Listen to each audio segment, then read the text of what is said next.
Good evening, everyone, and welcome to Bible Basics with Pastor Steve. I see that Barbara and John have both said hi already. Hello right back at you. If you're joining us, please do say hi in the comments, and if you're comfortable, tell us where you're saying hi from so we can have a little bit of a sense of the breadth of our community here. As you can see, I've got my Halloween Hawaiian shirt on, one of several that I will wear on these Tuesday evenings. Good evening, Mike and Kim and Frederick.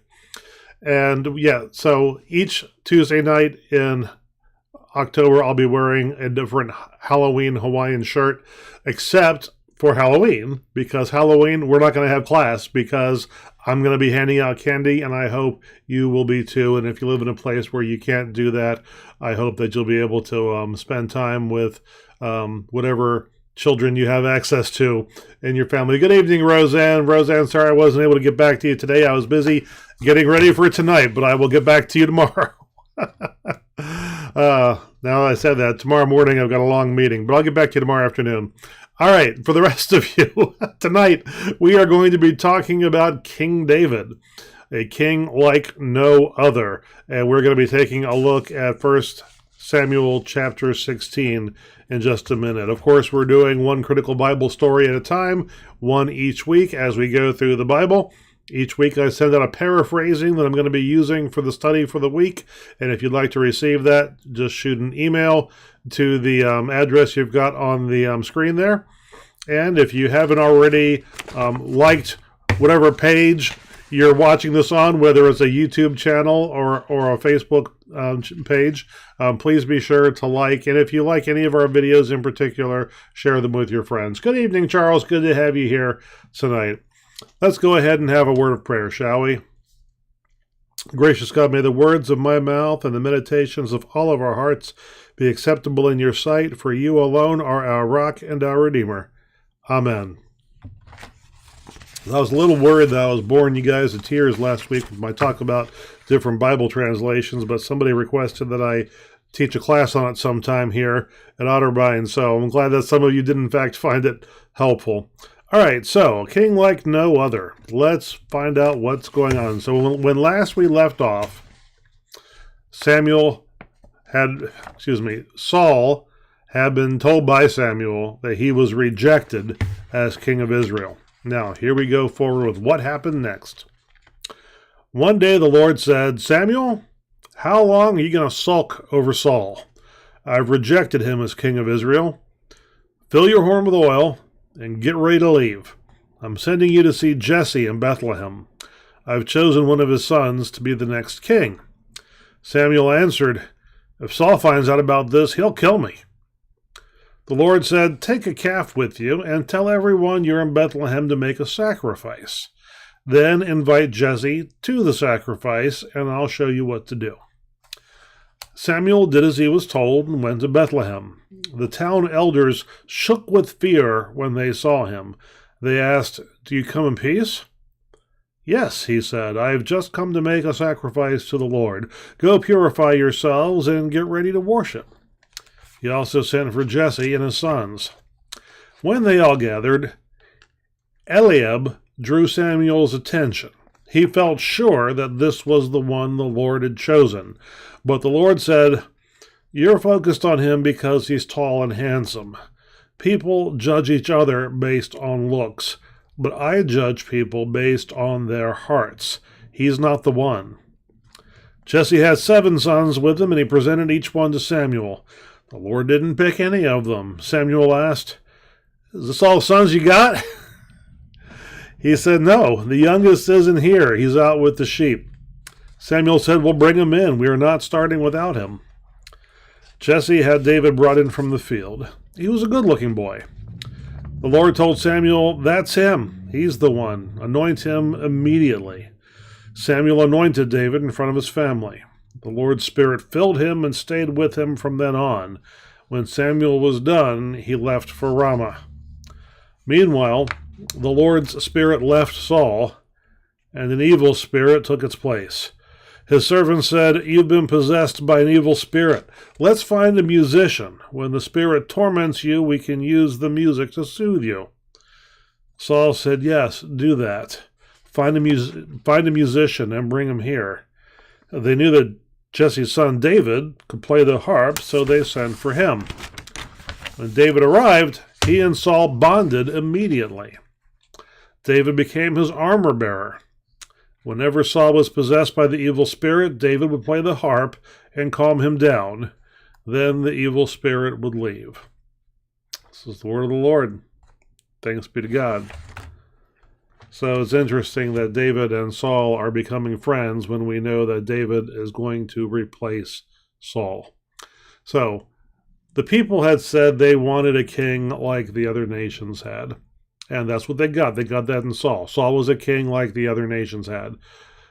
David, on the other hand, is going to be a king like no other nation had. Now, I'm going to say something in a minute that on its surface is going to be controversial. I don't intend for it to be. People don't look at men the same way that they used to, but there was a time, I know that there was a time when when Saul would have been considered a man's man, and David would have been considered a lady's man. I don't know that kind of terminology or that way of thinking was around in the days of King David and King Saul. I suspect that it was. It certainly was around when I was a kid. It was around, it was pretty much on its way out when I was a kid, because I remember when I was in the Boy Scouts of America, they pulled out, when I worked for the Boy Scouts, they pulled out one of the old job descriptions for the district executives. Those were the professional scouters. And the first line of the job description was, a professional scouter is first and foremost a man's man. Okay, what does that mean? Well, it can mean different things to different people, but to me, the story seems to reflect that a man's man is someone who does things that would impress other men, whereas a lady's man is a man who does things that would impress women. See, Saul was all about military strategy. Now, David was excellent at military strategy as well, but he also played music. He wrote poetry, very good poetry, not just lots of people write poetry, but his is preserved, some of the best in history. He had the wisdom and the skill to build a government structure, to set a capital.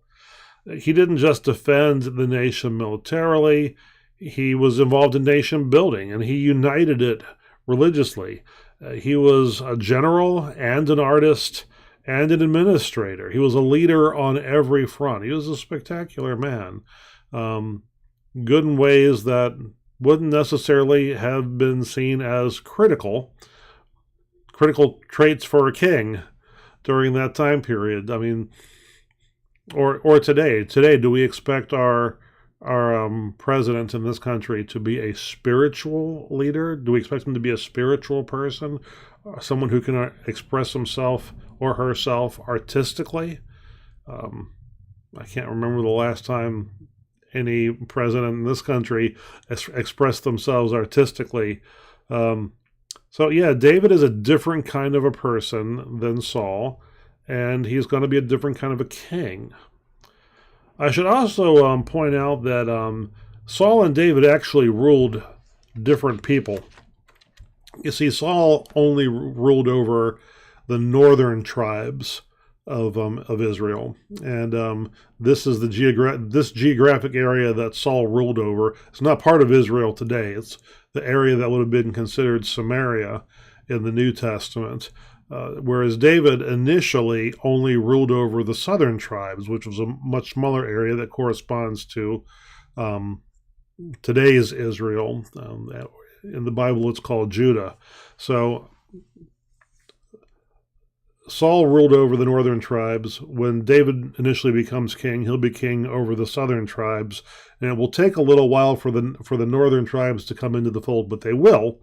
And David will be the first one to rule over all 12 tribes together, and then his son Solomon will rule over all 12 tribes together.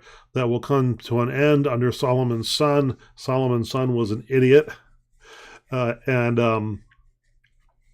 and the nation fell apart under his leadership. So throughout most of the Old Testament, you'll see two words, Israel and Judah. Now, we haven't, up until this point, this distinction has not been made, but throughout most of the Old Testament, Israel refers to the northern kingdom. After the split, there's a northern kingdom, a southern kingdom, and the northern kingdom was called Israel, and the southern kingdom was called Judah. The northern kingdom did not last as long as the southern kingdom, and it was defeated by the Assyrians, and the mixed offspring of those two groups became what known as the Samaritans. Now, some secular historians don't believe that this united kingdom ever actually existed, that it was always two kingdoms that were right next to each other, and that this story of David and Saul, David, and Solomon, and the stories of the unified kingdom, they consider these to be a creation myth for the people of Israel that has no basis in fact. But of course, all myth actually has basis in fact. And to me, the fact that what eventually became Samaria and Israel have sister religions that clearly share a common root and clearly diverged at some point early on. There's just no doubt in my mind that this is in fact what happened. So, a king like other nations has been replaced by a king like no other nation has. One more note first. I didn't put this. I wasn't planning on saying this, but so Samuel is afraid to go visit Jesse looking for this new king because he's afraid that Saul will have him killed. And he arrives there, and the people there are afraid of Samuel. So Samuel, used to lead the nation militarily. So Samuel's apparently still pretty intimidating himself. All right, what does this tell us about God? What does it tell us about ourselves? What does it tell us about our relationships with each other? And I'm going to handle all of those together tonight because I don't see any other way of talking about this. For me, the core thing here tonight is that people judge each other superficially, whereas God takes a much deeper dive into their characters and is impressed by very different things. Now, of course, God has the added benefit of being omniscient, so he sees our inner thoughts and our inner feelings. He knows what's in our hearts and minds, whereas other people can't see that. All they can see initially is the superficiality. The thing is, though, many people make no attempt to see beyond that superficiality, and they assume that you can judge a book by its cover. Those of us, in the self-publishing community, we have this joke. Everybody knows you're not supposed to judge a book by its cover, but everybody does it. You look at the cover and you say, that looks like a good book, or no, I'm not going to read that just based on the cover. We say that because that reminds us that covers are important. And so what does that say about people, though? Is the cover important? Well, the main thing about a cover on a book is you want that cover to give people a pretty decent clue about what's inside the book. If they look at the cover and they think, oh, this book's going to be about this, and they open it up and it turns out to be not about that at all, that can be extremely frustrating to a reader. And of course, these days, different genres of books have different... There are stylistic conventions in book covers. Romances always have flowery writing, and depending on the type of romance, it's going to have different types of artwork depicted on them. Action books, have a certain type. Science fiction has gone through different styles of covers over the years. Horror's got different types, and then literature can have a very plain type of cover. But so if you put the wrong genre of cover with your title, people think that they're getting, an Amish romance and it turns out to be a steamy romance, or they think they're getting a science fiction and it turns out to be a supernatural horror, or they think they're getting a crime novel and it turns out to be a horror novel. People can be very frustrated. So you want the cover to reflect the inside. And I'm thinking that this is, in the human world, as opposed to the book world, this is what we call authenticity, right? We want people to be authentic on the outside to who they are on the inside, which would make it easier to judge a book by its cover, right? But of course, we're not supposed to. And here's the problem with that. And here's why this topic goes near and dear to my heart. We're not particularly self-conscious. We're not particularly self-conscious of what our own covers are. And we're not always self-conscious about what is inside of us, but I think we are. Hello, Kayleen. Hello, Tracy. I think we do sometimes know that there's a disconnect. We want to be a certain way that we're not on the outside, or we want to express certain sides of ourselves that we have a hard time bringing to the surface. So me as an introvert, there are situations where I am extremely uncomfortable. In particular, I'm uncomfortable in a room full of total strangers where I'm expected to interact with these strangers and I don't have a script to work off of. So, a networking lunch is terrifying for me because these are people I don't know. I'm supposed to introduce myself to them and make, small talk, which is not something that I generally do. Those of us who are introverts, we don't like small talk. We like in-depth conversations about important topics. Those are things you generally can't do when you're just first meeting people. So, in those settings, I'm awkward. And traditionally, I've been visibly awkward. And what I've learned over time from feedback from others, which I listen to, is that when somebody like me is in a room like that, and we're not mingling or we're hanging back, although it's because we're scared to jump in, it comes across as standoffishness or aloof, being aloof, which people very often interpret as being conceited. He's not over here talking to us because he thinks he's better than we are. He's too good to condescend to come talk with us, and especially if you're in a setting where you're an introvert and you're a public speaker, okay? So you get up in front of the audience and then you're on script and I'm perfectly comfortable preaching to a room full of people I don't know. I'm not going to do that as well as I'm going to preach to people I do know, but I can do it. I can get up, I can smile and be energetic. Then I come down and I don't have a script anymore. And people want me to walk up and talk to them, and they've been watching me, and they feel like they know me because they just heard me preach a sermon for 20 minutes. So they come up to make talking, but I don't feel like I know them. So I'm terrified in those conversations, and they realize that I don't want to be talking to them, and they think, oh, he was just putting on a show. He's not really like that, or he's not really friendly. You see what I'm getting at here, okay? So based on that feedback, I've learned to hide my discomfort or to use, sort of tricks to help me do better in a room like that. The mental trick that I learned from a book called How to Work a Room is to remember that half the room is introverts just like you. And those people are all terrified as you are, and they're all hoping somebody's going to come over and talk to them first, so they won't have to initiate.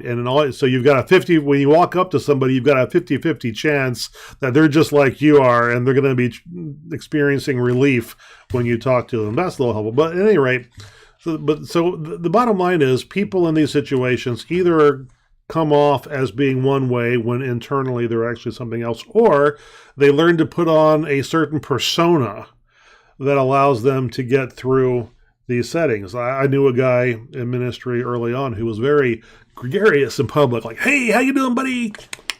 And could walk through a room and really work it like that, and that wasn't his actual personality at all. It was all an act. And, and I'm always terrified if I'm, trying to be sociable in these situations, am I going to be putting on an act? Because, I talked to this guy. I said, hey, you kind of put on a persona when you're in public, because I knew him well. And he said, oh, yeah, you have to. Like, well, I don't know that people want to meet pastor persona. I think they want to get to know the real us. And he said, no, Steve, they don't want to get to know you. People have very particular expectations of what a pastor is supposed to be like. They don't want to know you. And there is truth in that. And that's what this lesson is telling us, because it was true for Samuel. You know, he looked at the sons and he thought, oh, that one looks like he'd be a great king. And God said, no, he won't. You don't know him. I know him. You can't judge him that way. So, but because people do judge that way, we're always trying to, or at least many of us, put on these personas. And hello, I already said hi to Kayleen. But this constant putting up of personas makes our culture dysfunctional, because nobody's being authentic. And what we all crave is authenticity. A phrase you hear a lot on TV these days, and sometimes in church settings, is the phrase, I see you. Have you heard that anywhere? Click in the comments if you've heard people say that. If you've not heard it said, it's a little disconcerting the first time you hear somebody say it, because you kind of got to know what it means. Well, of course you see me. I mean, I'm standing right here.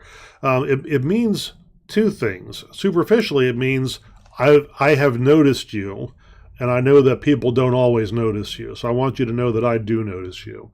It also means I'm paying attention to you, and I know that you feel like people don't always pay attention to you, but I want you to know that I am paying attention. But it also means that I'm trying, when somebody says, I see you, what they mean is I see the real you, okay? I don't necessarily see the labels that others have put on you. I don't see the superficialities. I'm striving to see who you really are underneath of that. And that's what we're striving for in church, right? In church, we strive to see each other the way God sees us, right? We want to see not just how they look, how they carry themselves, but also, Mike says, I've heard I feel you. Okay, that phrase means something different. I feel you means I have felt what you're feeling right now. Okay, it means I can commiserate with you because I've been through something very much like that. That's what I feel you means. You've heard it said, but don't always believe it. Thank you, Tracy. It certainly can become a platitude, just like I feel you can become a platitude. You know, they always tell you, don't say I know exactly how you feel. Some people tell you don't ever say that because you don't know exactly how somebody feels. My daughter used to watch a lot of Law and Order Special Victims Unit, and Olivia says that a lot. I know how you feel. And do you really? I mean, I know Olivia's got her own background, but it's not what these people are going through. Do you really know how they feel? You probably don't, but sometimes we do. So when we say I feel you, it should mean that I've been through something like that, so I'm somebody that you can talk to, because not everybody has been through what we've been through, but I have. So come talk to me. That's what I feel you means. I see you means that I'm trying to understand who you are, what your motives are, what you care about, so that I can connect the dots to understand why you behave the way you do. And if there's dissonance there, if the way I see you acting doesn't seem to connect to who you're trying to convey to me who you are, then maybe I can point that out to you as well, and be open to you doing the same to me, right? So the idea is that in church, we should be able to be authentic, and that people will not make judgments based on first impressions, that they will understand that not everybody makes a good first impression. Some people go out of their way to make a false first impression. I remember Bishop Matthews saying, he said, everybody has been wonderful to me ever since I got here, but I've been in this business long enough to know that the people who meet you at the train station are not always happy to see you. They might act like they are. So being authentic, but also allowing other people to be authentic. So when we see a false persona, we're not impressed by it and we're not fooled by it. So, and that we don't expect people to be something other than what they are, to conform to our expectations. So, people were very impressed by Saul, right? But they shouldn't have been as impressed as they were. He did have what they saw in him, but they should have expected more, and they should have expected different. Now, when David was young, people didn't take him seriously at all. He's a little shepherd boy who plays the harp. Can't take him seriously. He's not a warrior. He's not a leader. By the time he was an adult, everybody took him seriously. But in between, only a handful of people truly understood who he was and what he had the ability to become. And ironically, one of those people, the one who knew him better than anybody else in his life, was Jonathan. And Jonathan is the son of King Saul. And Jonathan is my favorite person in the Bible. And we'll talk more about him in some other point. Maybe I'll give you a little teaser right now. Jonathan is Saul's son, but early in life, he realizes, at some point, that he should not succeed Saul as king. Saul expects him to succeed him as king, but Jonathan understands that their dynasty needs to end with Saul. He sees his father's limitations, especially as Saul starts to go crazy, which starts to happen in this lesson today. But he knows David better than anybody else does, and he knows that David needs to be the next king. So he's then put in a situation: how do I be a loyal son to my dad, and at the same time be loyal to my best friend, and fulfill my obligations as a good citizen here in Israel when I've got this guy who's currently the king, but this guy should be the next king? How do I meet all of my obligations? I feel that Jonathan met all of those obligations without ever compromising on any of them, which is spectacular. So Jonathan is my favorite person in the Bible. All right. So that is it for our lesson tonight. It's just about time for us to be shutting down. I'll say a few words. All right. So as you know, I like to celebrate Halloween. I thought I'd say a few words about it. The last Sunday in October, I like to have a spooky themed sermon. And this year I'm thinking I'm going to be talking about the biblical basis of the biblical understanding of what it means to be a creature versus what it means to be a monster. And there are two monsters in the Bible that are labeled as such.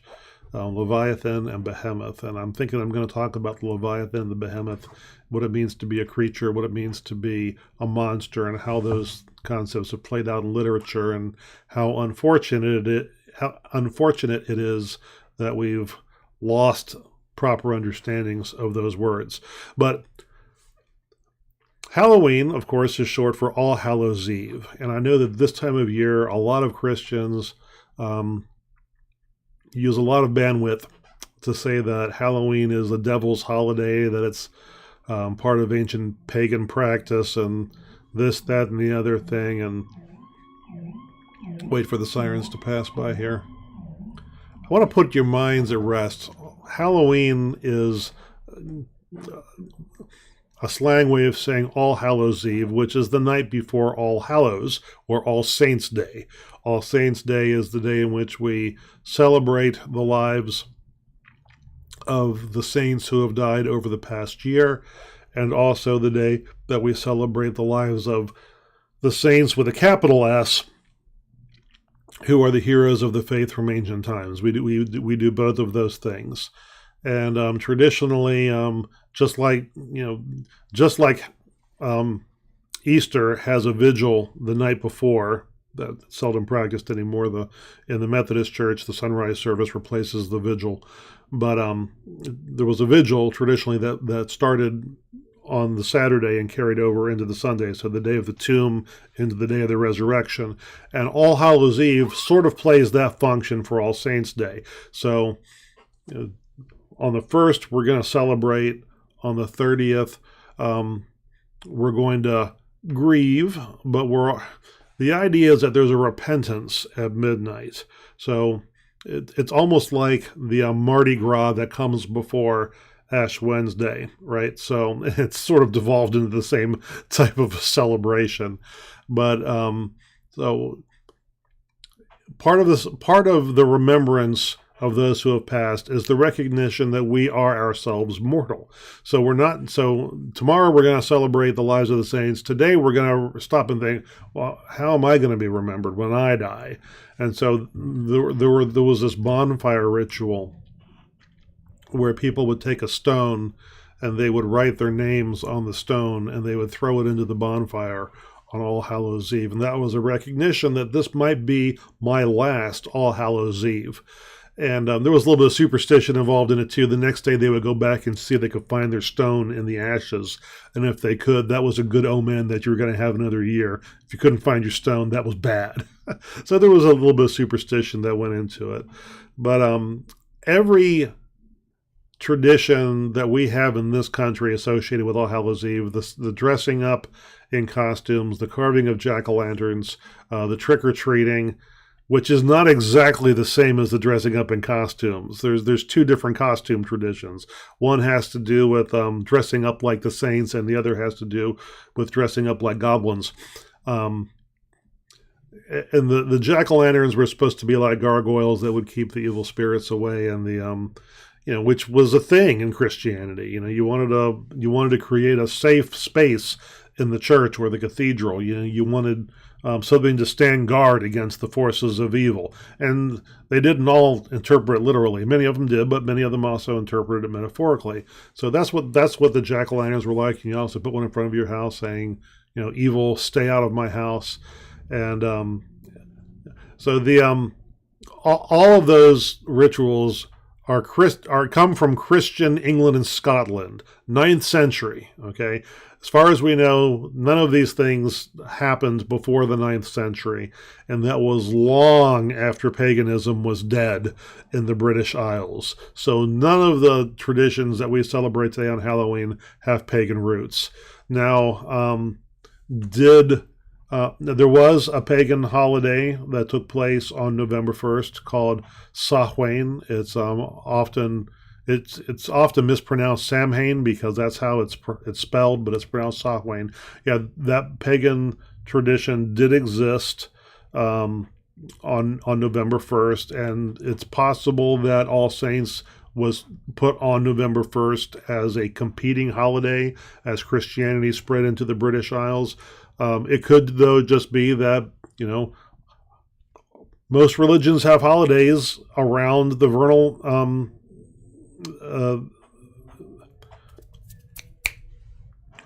equinox, the autumnal equinox. That's what I'm looking for. I'm sorry. Most religions have holidays that celebrate the transition of the seasons. And in northern climes, that's also the harvest season. So Christianity was gonna have a holiday around that time, regardless. So it's likely that the practices did influence each other one way or the other. But the bottom line is, Celtic Christianity is from a pre-literate people. They had no written records. We have very little knowledge of their religion. All we know about it is from archaeological evidence, the big stones that the Celts left behind with the runes on them. That's all we know about their religion. Very little. We don't know anything about their practices, but certainly we know that they died out long before the 9th century, and all of the traditions we have today were Christians. Hey, Sandy. We're always happy to have you whenever you get here, Sandy. So do not worry about Halloween having pagan rituals. So the theological value in it, it has evolved into a secular holiday, but it can still maintain religious elements if we are careful to maintain those religious elements, just like Thanksgiving, right? So it is good to reflect on the fact that we are mortal people, and someday, hopefully, we will be a saint as well. there's value in saying, all right, well, this mask that I'm wearing today is an admission that there is an evil within me. And when the night's over, I'm going to take that mask off. And this hopefully is the real me that I'm going to give to God. And so there's an element of repentance in that.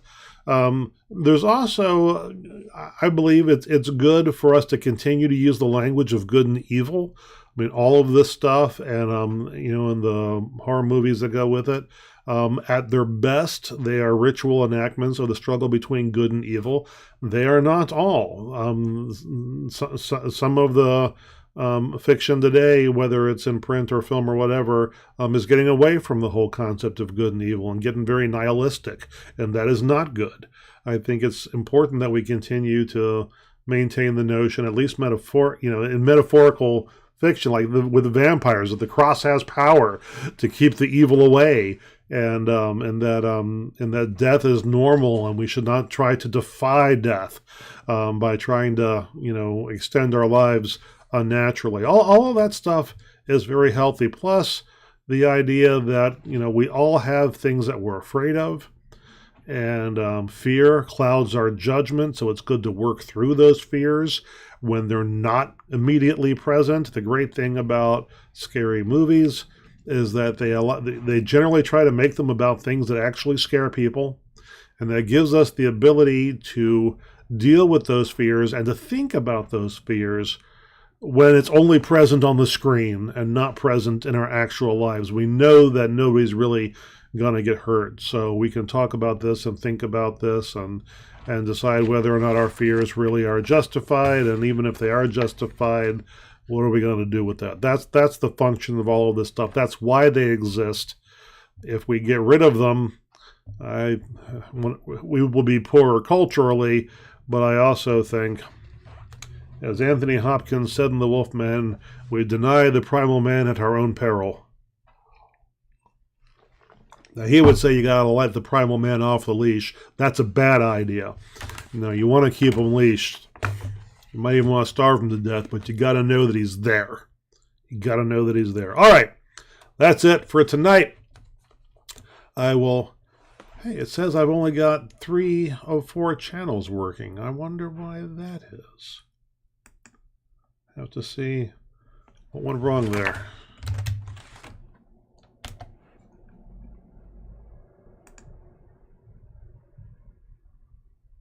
It says all channels are active over there. I'm just going to assume that it's a mistake. Hopefully it's a mistake. Anyway, that's it, folks. Good night, brothers and sisters. See y'all next week. But let's pray first. God, give me the grace to accept with serenity the things that cannot be changed, the courage to change the things which should be changed, and the wisdom to distinguish the one from the other, living one day at a time, enjoying one moment at a time, accepting hardship as a pathway to peace, taking, as Jesus did, this sinful world as it is, not as I wish it was, trusting that you will make all things right if I surrender to your will, so that I can be reasonably happy in this life and supremely happy with you forever in the next. Amen.